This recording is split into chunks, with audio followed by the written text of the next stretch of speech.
أعوذ بالله من الشيطان الرجيم بسم الله الرحمن الرحيم ووصينا الإنسان بوالديه إحسانا حملته أمه كرها ووضعته كرها وحمله وفصاله 30 شهرا حتى إذا بلغ أشده وبلغ 40 سنة۔ سورة الاحقاف آیت نمبر 15۔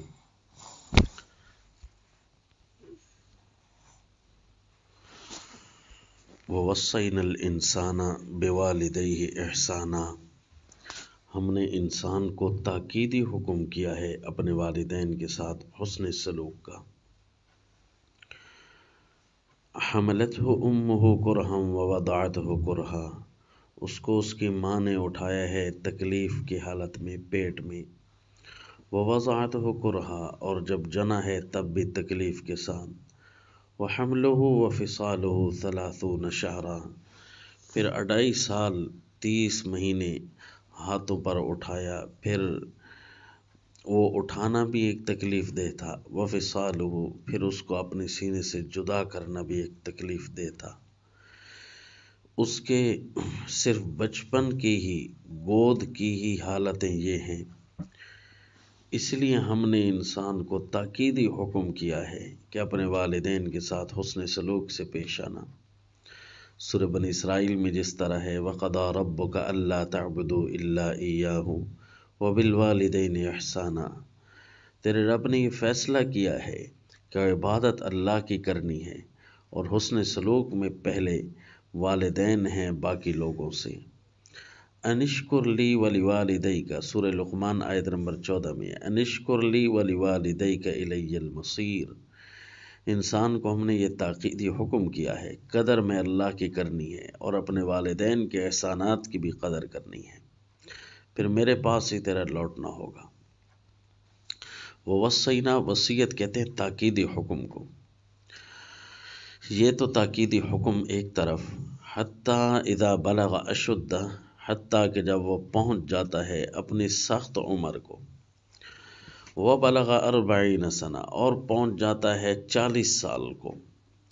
یعنی خوب شباب کی حالت میں پہنچ جائے، خوب تکڑا ہو جائے، اور پھر ان لمحات کو گزارتے ہوئے 40 سال کو پہنچ جاتا ہے، تو نیک آدمی کی یہ جو طریقہ کار ہے جو اللہ کو پسند ہے وہ یہ ہے کہ 40 سال میں دوبارہ سے اپنے اللہ کے ساتھ اتنی بہاریں دیکھ کر مناجات یوں کرتا ہے کہ رب اوزعنی ان اشکر نعمتک التی انعمت علی وعلی والدی، اے میرے رب مجھے توفیق دے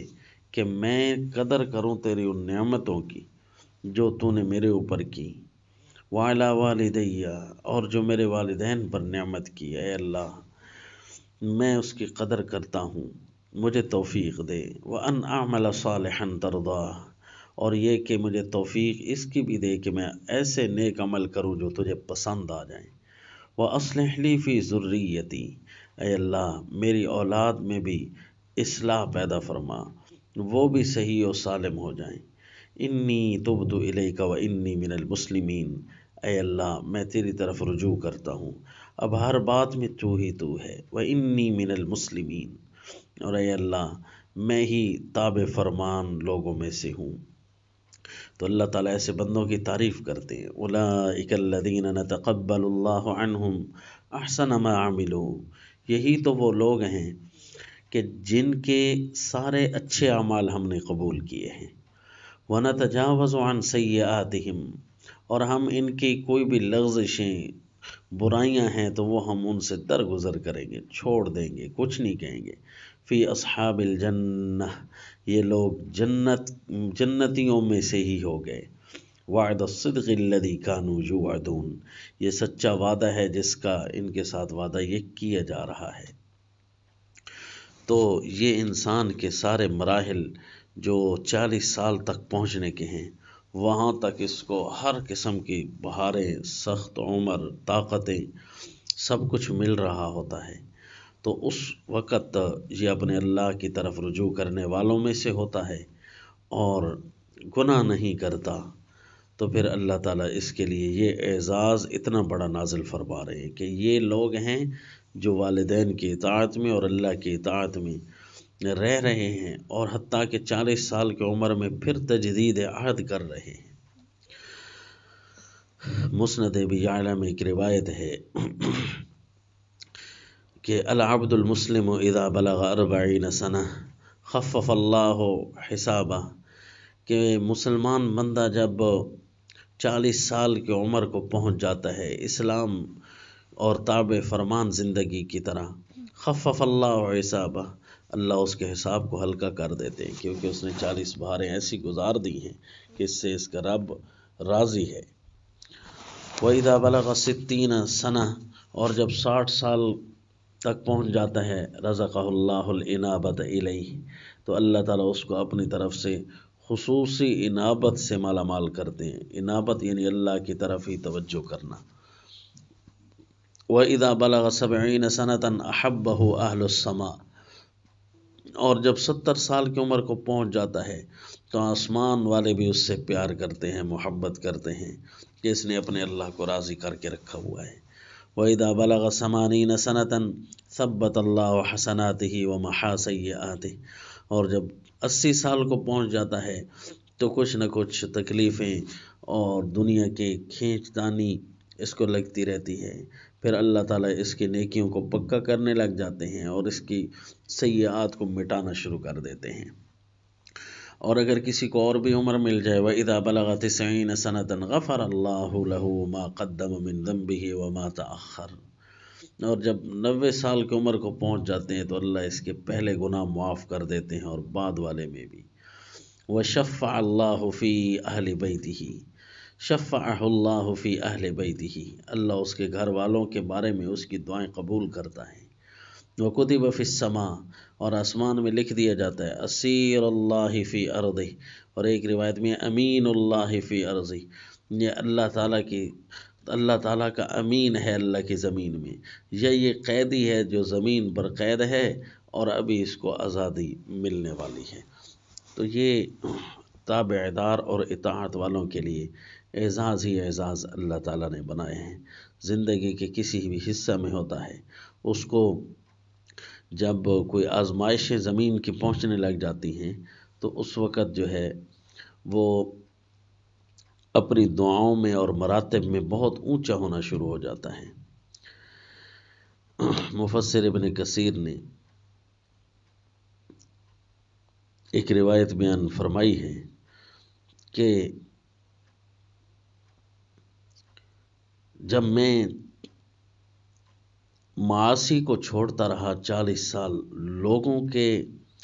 شرم کی وجہ سے، تو اب مجھے معاصی کو چھوڑنا ہے، 40 سال کا ہو گیا ہوں تو اللہ کی حیا کی وجہ سے مجھے چھوڑنا ہے۔ تو یہ نیک آدمی پھر دعا یہی کرتا ہے کہ اے اللہ میں 40 سال کو پہنچ چکا ہوں،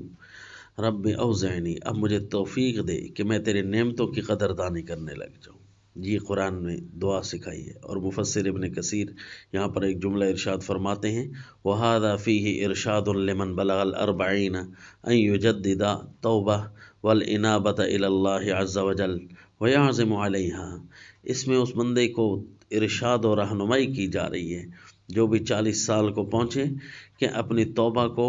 اور انابت اللہ، اللہ کی طرف رجوع کرنے کی تجدید کرے اور مزید اپنا اس پر پکا ہو جائے، کیونکہ اس کی زندگی کے ایام بہت سارے گزر چکے،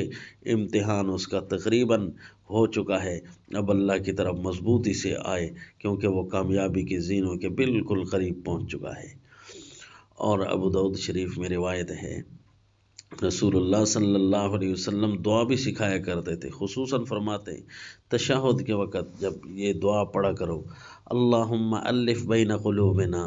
واصلح ذات بیننا، اے اللہ ہمارے دلوں میں محبت ڈال دے، ایک دوسرے کے ساتھ ہم الفت سے پیش آئیں،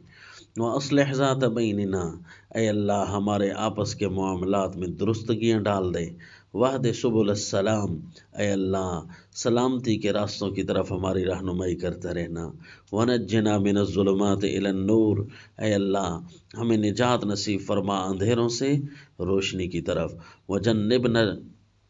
الفواحش ما ظہر منها وما بطن، اے اللہ ہمیں فواحش اور فوش امور سے بچا کر رکھنا، جو ظاہر ہوں یا جو چھپے ہوئے ہوں۔ وبارک لنا فی اسماعنا و ابصارنا و قلوبنا و ازواجنا و ذریاتنا،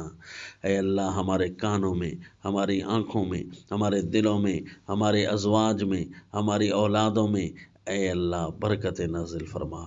وَتُبْ عَلَيْنَا إِنَّكَ أَنْتَ التَّوَّابُ الرَّحِيمُ، اے اللہ ہمارے اوپر رجوع کر اپنی رحمتوں کا، بے شک تو رجوع کرنے والا اور رحم کرنے والا ہے، اپنے بندوں کے ساتھ توجہ کر دیتا ہے اپنی رحمت کی۔ وَجْعَلْنَا شَاكِرِينَ لِنِعْمَتِكَ، اے اللہ اپنی نعمتوں کا ہمیں شکر کرنے والا اور قدر کرنے والا بنا۔ مُثْنِينَ بِهَا قَابِلِيهَا، اے اللہ جو نعمتیں ملنے والی ہیں اس پر تعریفیں کرنے والا ہمیں بنا۔ وَأَتْمِمْهَا عَلَيْنَا، اور اپنی نعمتیں ساری کامل کر دے۔ بڑی خوبصورت دعا یہ رسول اللہ صلی اللہ علیہ وسلم نے سکھلائی ہے۔ اس کو اتنا یاد کرنا ہے کہ یوم یہ 5 ٹائم تو بندہ پڑھتا ہی رہے۔ اللہم الف بین قلوبنا واصلح ذات بیننا واہدنا سبل السلام ونجنا من الظلمات الى النور وجنبنا الفواحش ما ظہر منها وما بطن وبارک لنا فی اسماعنا وابصارنا وقلوبنا وازواجنا وذریاتنا وتب علینا انک انت التواب الرحیم وجعلنا شاکرین لنعمتک مثنین بها قابلیها واتممها علینا۔ تو پھر اللہ تعالیٰ ایسے بندوں کی تعریف بھی کر رہے ہیں۔ اولئک الذین نتقبل اللہ علیہم اللہ عنہم احسن ما عملوا ونتجاوز عن سیئاتہم، یہی لوگ ہیں کہ جن سے ہم ان کے اچھے اچھے اعمال قبول کر رہے ہوتے ہیں اور باقی ہم انہیں معاف کر رہے ہوتے ہیں۔ اللہ تعالیٰ ہماری بھی زندگیوں کو ایسے ہی بنا دے کہ جیسے ہم اپنے اللہ کو پسند آ جائیں۔ وما علینا الا البلاغ۔